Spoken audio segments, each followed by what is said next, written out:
Bonjour à tous et bienvenue dans ce nouveau journal sur 8 Mont-Blanc. Voici tout de suite les titres de ce jeudi 9 janvier 2020. La contestation contre la réforme des retraites se poursuit. Au 4e jour de la mobilisation nationale, la fonction publique mais aussi certaines professions libérales ont protesté. Nous sommes allés à la rencontre des manifestants en Savoie et Haute-Savoie. Le Dieselgate avait révélé les pratiques peu respectueuses de l'environnement de certains constructeurs automobiles. Une action collective a été lancée en septembre en France contre Renault. Une réunion d'information avait lieu mercredi à Bonneville en Haute-Savoie. 4e journée de mobilisation contre la réforme des retraites. Et plusieurs rassemblements ont eu lieu dans toute la France et dans nos pays de Savoie pour protester contre le projet de réforme du gouvernement. Si la fonction publique était largement représentée, certaines professions libérales ont aussi rejoint le mouvement. À Albertville, le barreau est en grève depuis lundi. Une grève reconductible et inédite pour la profession. Les avocats se sont regroupés ce jeudi matin devant le palais de justice pour faire entendre leurs revendications. Je vous propose d'écouter le bâtonnier du barreau.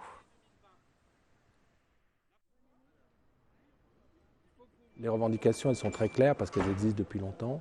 Nous avons un régime qui est un régime autonome, qui ne demande rien à personne, pour lequel les avocats contribuent et pour lequel ils perçoivent à la fin de leur carrière effectivement des pensions normales pour la retraite. Nous participons également au régime général en versant 10 millions d'euros par an, ce qui n'est pas une somme négligeable, pour pouvoir effectivement abonder au régime général. Nous souhaitons garder cette autonomie. Le système à points n'est pas un système satisfaisant pour les avocats. Les avocats en grève, si vous voulez, c'est une mesure qui n'est pas facile à prendre.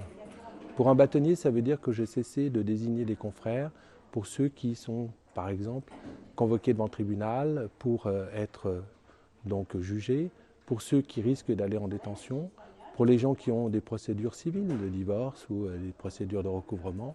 Et évidemment, pour l'avocat qui est le défenseur du citoyen, c'est quelque chose qui lui coûte. Et si nous le faisons, ce n'est pas de gaieté de cœur, c'est que ça correspond vraiment à une urgence manifeste pour sauvegarder notre système de retraite. Des cortèges ont à nouveau parcouru les villes des Pays de Savoie. 1800 manifestants à Annecy selon la police, 4000 selon les syndicats. Du côté de Chambéry, 6000 personnes selon les syndicats, 3500 pour la préfecture ont défilé dans les rues de Chambéry ce jeudi après-midi. Ils étaient aussi nombreux ce matin à Albertville.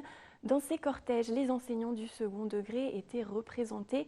Nous avons rencontré l'un d'eux ce matin à Albertville. Reportage réalisé avec Fanny Péchinet. Réveil matinal pour les enseignants ce mercredi matin. Johan a retrouvé ses confrères devant le lycée d'Albertville.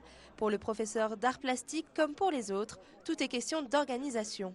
On s'est déjà réunis une première fois, une trentaine de collègues de différents établissements. L'idée c'était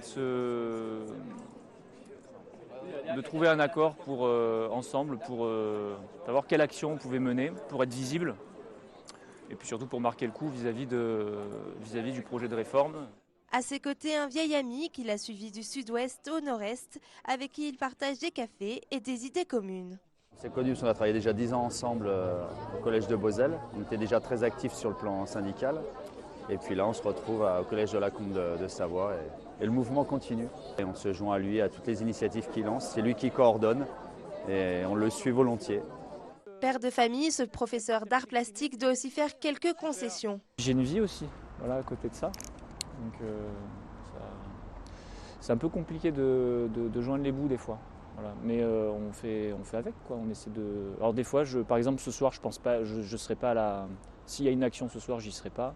Par rapport à l'action de ce matin, je ne pourrais pas aller jusqu'au bout. À un moment donné, il va falloir que j'aille chercher mes enfants, enfin mon fils à l'école. Les pancartes sont levées, la marche démarre. Johan, lui, est en première ligne.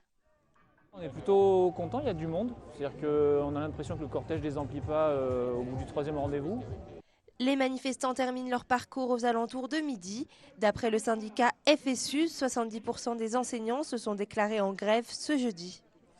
Et des enseignants mobilisés partout en France. Et notamment en Haute-Savoie, à Annecy, les professeurs du lycée Berthollet ont filtré l'une des entrées de l'établissement, une façon de faire entendre leur voix et surtout leur inquiétude quant à l'avenir de l'éducation nationale. On écoute une de ces enseignantes au micro de Fanette de Buisson. L'accumulation des réformes montre que l'enseignant, on ne cherche plus à lui faire instruire les élèves, mais plus à les garder, à les éduquer, faire une sorte de grosse garderie sociale. Il y a une grosse crise du recrutement depuis une dizaine d'années. Les étudiants, quand ils font un bac+5, ne se tournent plus du tout vers le métier parce qu'il est très mal payé. Et justement, cette réforme des retraites va évidemment encore aggraver ce fait. Et donc, ce que nous pouvons constater, c'est qu'on va de plus en plus recourir à des contractuels, qu'on va transformer complètement le métier, les concours, pour recruter des gens qui ne maîtrisent pas leur discipline. Ce qui est difficile de faire comprendre, c'est que les conditions de travail des enseignants ont un impact direct sur la qualité de l'enseignement et sur les conditions de travail des élèves. Grève, toujours cette fois, on parle des transports. Les usagers de la SNCF seront intégralement remboursés de leur abonnement TER pour le mois de décembre. C'est le président de la région, Laurent Wauquiez, qui l'a annoncé lors d'une conférence de presse ce mercredi après-midi à Lyon. Depuis le début des grèves contre la réforme des retraites le 5 décembre dernier, moins d'un train sur 5 a circulé en Auvergne-Rhône-Alpes. Des lignes ont été totalement fermées durant cette période. C'est le cas de la ligne Annecy-Saint-Gervais, où des lignes ont été également très réduites, comme le tout nouveau Léman Express, avec moins d'un train sur 2. Après des négociations avec la direction de la SNCF, la région a donc obtenu le dédommagement intégral pour tous les abonnés TER, soit au total 80 000 personnes. On écoute Laurent Wauquiez au micro de Stéphane Le Tourneau et Fanny Péchinet. C'est une question de respect des usagers. On ne peut pas avoir des gens qui ont été très pénalisés dans leur vie quotidienne, qui ont pris les embouteillages, parfois avec un impact sur leur pouvoir d'achat, parce qu'il a fallu mettre un plein d'essence en contrepartie ou s'organiser différemment, et en plus payer l'abonnement de TER. Maintenant, c'est la SNCF qui va prendre contact avec les usagers, leur fixera les modalités, soit ça prendra la forme de coupons d'achat, soit ça prendra la forme d'un abonnement gratuit qui sera offert vraisemblablement sur le mois de février ou le mois de mars. Voilà. Mais nous, c'est toujours la même ligne, défense des usagers. En période de grève, on veut que les usagers soient respectés. Ils ne peuvent pas être la dernière roue du carrosse. Ça ne peut pas être les oubliés. Un mot de politique. Les élections municipales approchent à grands pas. Elles se tiendront les 15 et 22 mars prochains. Du côté de Thonon-les-Bains, nous l'avons appris aujourd'hui, le maire Jean Denay ne se représentera pas. Son adjointe à l'éducation, Astrid Boroche, mènera la liste sur laquelle devrait apparaître un certain nombre d'adjoints et conseillers municipaux issus de l'actuelle majorité. On prend un peu d'altitude. Si aujourd'hui les skieurs s'en donnent à cœur joie dans de nombreuses stations, c'est en partie grâce au travail des équipes des services des pistes. Aux Portes du Soleil, comme dans la vallée de Tarentaise, le travail a débuté au mois de novembre. Aujourd'hui, il porte ses fruits, notamment celui des nivoculteurs. Ils sont en charge de la production de la neige de culture. Reportage d'Emmanuel Jaude. L'image d'Épinal des Alpes françaises passe généralement par une paire de skis et des montagnes enneigées. Et même si cela fait aujourd'hui plus de 3 semaines que les stations n'ont pas vu l'ombre d'un flocon, la carte postale reste d'actualité grâce au travail des artisans de la neige. Dans le domaine skiable des Portes du Soleil, ce ne sont pas moins de 1335 enneigeurs qui ont commencé à produire de l'or blanc depuis le mois de novembre. Une aide substantielle pour ouvrir la totalité du domaine skiable. On a déjà passé pas mal d'eau, on a pompé, on en a pratiquement à moitié de nos réserves déjà qui ont été consommées, du moins qui nous a servi de produire de la neige. Alors confiant par rapport, on ne sait jamais ce qui va nous arriver, mais par rapport à, allez, on arrive quand même début janvier, on voit notre domaine, on skie partout, d'accord, on est sur une neige de qualité, on a un bon parc de dameuses où là on a vraiment des dameurs qui font un super travail, qui vont plus treuiller nos pistes et autres pour dire de remonter cette neige. Aujourd'hui, on est optimiste, on a connu des hivers plus compliqués. Pourtant, si l'anticyclone reste accroché à nos montagnes, il pourrait devenir difficile de pourvoir aux besoins en neige. Ce sont donc chaque période de froid que guettent les nivoculteurs des stations, comme ici à Valmorel où 3 personnes sont nécessaires pour opérer et entretenir les quelques 210 enneigeurs du domaine. La journée, de toute manière, par rapport à la clientèle, on évite de produire de la neige parce que c'est pas très agréable pour les clients à skier. Et puis la nuit, bien évidemment, on surveille ça. Alors on a tout un système pour surveiller, pour regarder. On regarde de chez nous avec nos téléphones.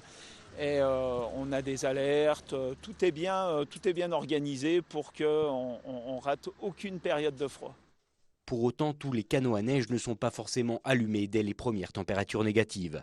Un plan de gestion est décidé chaque soir avec les dameurs et les responsables des différents secteurs. Le but, trouver le bon ratio entre quantité et qualité de neige. C'est une période qu'on appelle des températures marginales et qui demande une attention toute particulière parce qu'on peut vite faire du mauvais travail, c'est-à-dire qu'on peut vite faire des plaques de glace et puis avoir un impact sur la clientèle et donner du mauvais ski. Si aujourd'hui les conditions de ski sont donc excellentes, les prochaines chutes de neige sont bien entendu attendues avec impatience en station.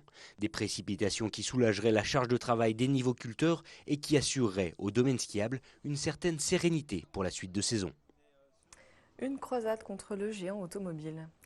La plateforme spécialisée dans la résolution de conflits collectifs V pour Verdict a choisi la vallée de l'Arve, particulièrement exposée à la problématique de pollution de l'air, pour présenter hier son action collective contre Renault.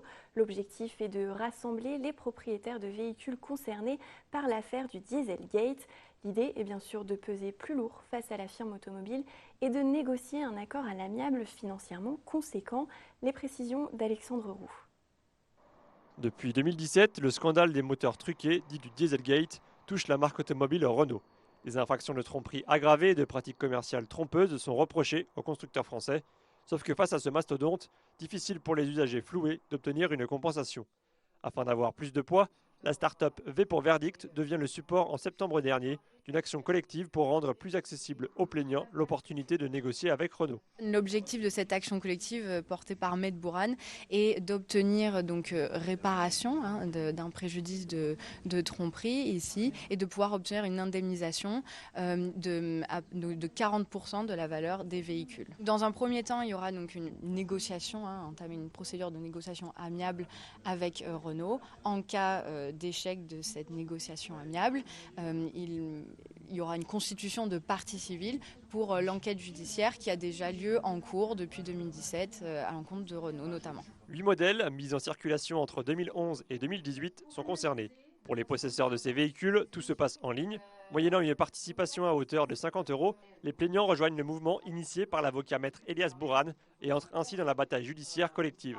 Un moyen de ne pas se sentir isolé. J'ai envie d'avoir un air qui soit sain à respirer pour moi, pour mes enfants, pour ma famille.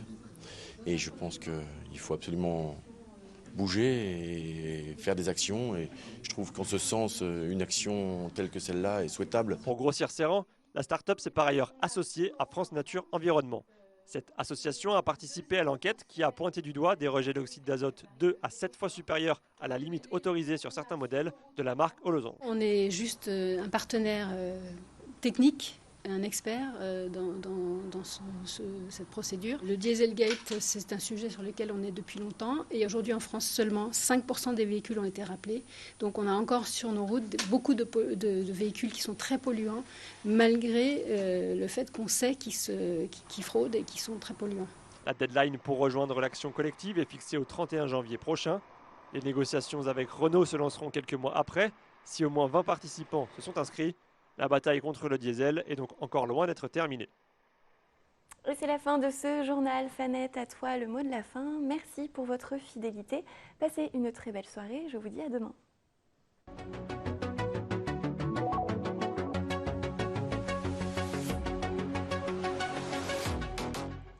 C'est la fin de cette émission. On se retrouve demain pour le dernier numéro d'Accès Direct de la semaine. Au programme sur le plateau, le sénateur Loïc Hervé. Il a travaillé sur la lutte contre les violences subies par les sapeurs-pompiers. Un jour, une station nous emmènera au Grand Bornand. Et Camille sera avec moi pour son agenda du week-end. Si vous nous regardez en direct, je vous retrouve dans quelques minutes au Soleil de Crévoland pour le dernier numéro de Grand 8 en présence des 2 coprésidents de Savoie-Mont-Blanc Tourisme. Nous parlerons de la saison d'hiver. Nos programmes se poursuivent donc sur 8 Mont-Blanc et sur nos réseaux sociaux. Passez une très belle soirée. À demain.